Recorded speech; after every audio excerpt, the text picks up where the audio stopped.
Hi everyone, I'm Jack the Rambling Raconteur and I hope that you're doing well. I'm about to attempt the 25 book challenge. I was encouraged to do this by Noah from Everyone Who Reads It Must Converse, in which 5 prompts are provided, and I try to name 5 books for each prompt, not duplicating titles, so it's 25 separate books. And Noah saw Sina's video from Beating Around the Books that was published 7 to 9 months ago, and it just looked super fun, and he sent it to me last week and said we should try this, and I said absolutely. We've reached out to some friends. So Una from Codex Cantina has provided these prompts. He emailed them to Noah, who emailed them to me. I'm about to find out. Here we go. All right, prompts provided by Una. Good luck, brother. Thanks, Noah. 5 books by the same author. Toni Morrison. The Bluest Eye, Sula, Tar Baby, Song of Solomon, Beloved. 4 of those are masterpieces. The 5th one's very good. Read all of them. Prompt 2, 5 books with the word A in the title. In a Lonely Place by Dorothy B. Hughes. My wife and I are reading that right now. It's really fun. A Month in the Country by J.L. Carr. A Midsummer Night's Dream by William Shakespeare. A Death in the Family by James Agee. And Poets in a Landscape by Gilbert Hyatt. There you go. Prompt 3, 5 books from the same publisher. That's how I sort my books. Let's do the vintage contemporaries. Running Dog from Don DeLillo. Bright Lights Big City from J. McInerney. Days Between Stations by Steve Erickson. Cathedral by Raymond Carver.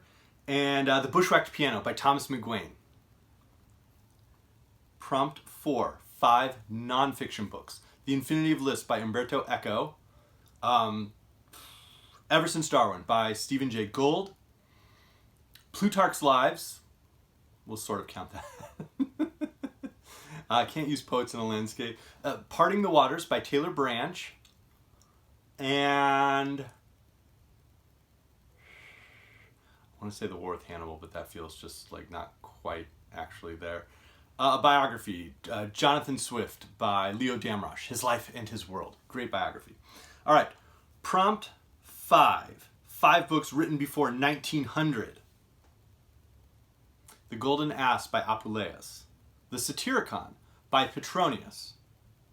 City of God by St. Augustine. The Incarnation by Athanasius. No, let's not be jerks. Timaeus by Plato. And The Anabasis by Xenophon. Oh, I thought it said 900. My apologies. Extra credit, go for an even 30. We're almost up to my age. 5 books written since 2010. Ducks Newburyport by Lucy Ellman. The Mirror and the Light by Hilary Mantel. Perfidia by James Elroy. Epitaph by Mary Doria Russell. And Circe by Madeline Miller. There's 30, Una.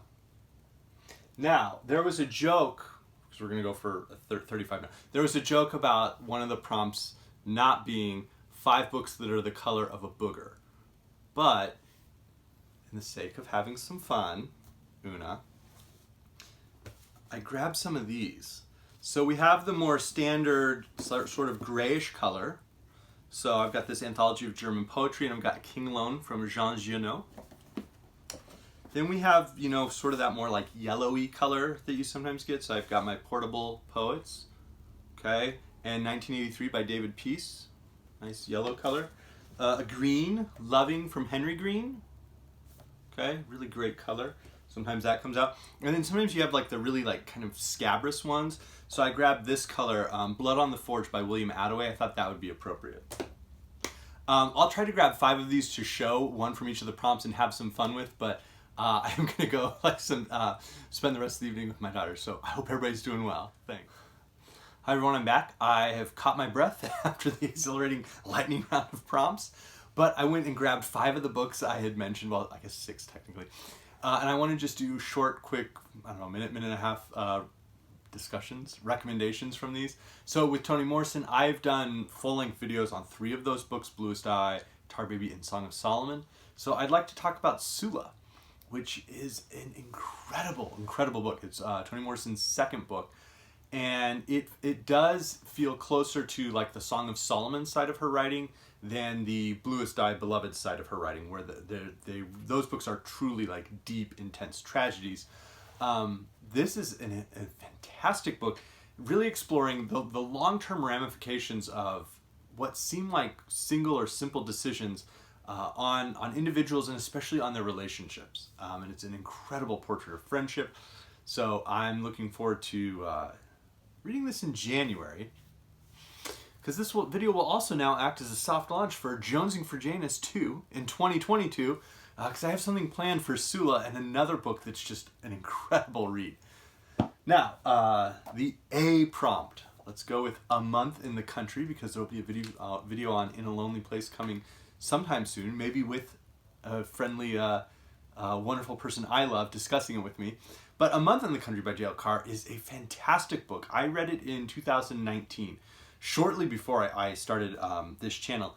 And it was published in 1980, and it's short, but what it manages to pack into just over 100 pages is really, really impressive. The basic plot is we have a character who has sort of left life and left his marriage, left sort of all of these failures around him, to go uncover and restore a painting up in a small church, a small chapel in Yorkshire.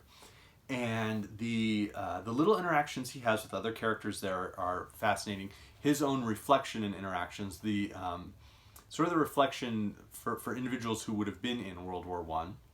Although obviously J.L. Carr was not in World War I. But the sense of long-term trauma and of trying to find a new identity exists as he's uncovering this incredible painting, and the descriptions around the painting are fantastic. So highly, highly recommend reading this book. Days Between Stations, so single publisher, vintage contemporaries. This is one of my favorite books. It's one of those weird, strange books. It could actually qualify for New Worlds November with the dystopia prompt, because it's set in two timelines. One is in the future, when we basically have deserts, and we have these like trains that run across the desert between the handful of cities. Those are the days between stations.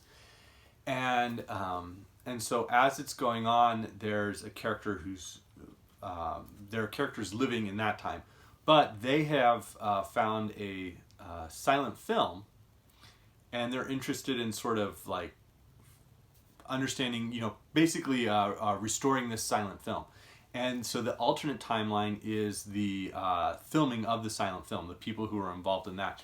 And there are, of course, parallel moments within that, the choices that are made by characters, specifically around their relationships and the compromises they're willing to make, are fascinating. But the story that is within this book is fascinating. It's a fascinating world, and it is told with such passion and such this strange...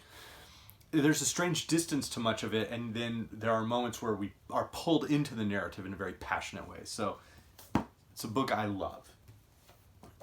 So the nonfiction, I mentioned Parting the Waters by Taylor Branch. This is a fantastic history biography.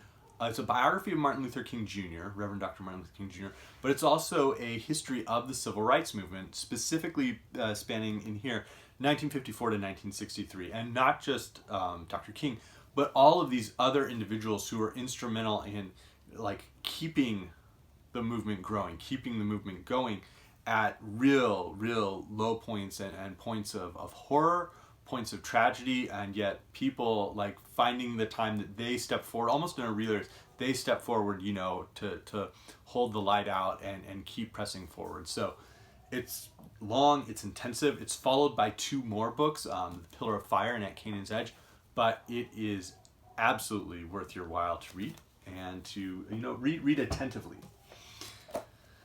So a book written before 1900, that would be The Satyricon by Petronius.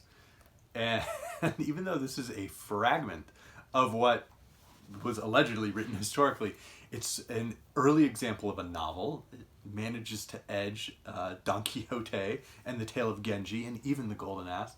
But it's a riot. It is a brutal and cynical and playful satire of Rome, roughly under Nero. And so we have a couple of characters who are just absolute fools, who are members of a society that is absolutely degrading. One of the most famous passages, of course, is the Trimalchio's Feast, which was an influence. I don't want to say an inspiration necessarily. It may have been an inspiration, but it was certainly an influence on The Great Gatsby by F. Scott Fitzgerald. But underneath all of it is just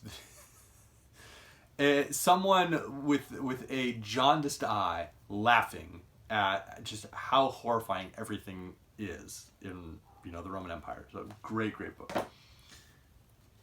And then a book published since 2010, Epitaph by Mary Doria Russell. I did do a full video on this, which I'll link in there along with the others. But this is a wonderful book. It is polyphonic, so Russell takes us and basically it allows us to get in the minds of all sorts of historical persons, personages, characters, to not only tell the gunfight at the OK Corral and Tombstone, but the Earp Vendetta ride, what was going on before that, leading up to it, what was happening in the aftermath of the Earp Vendetta ride. So we know what happens.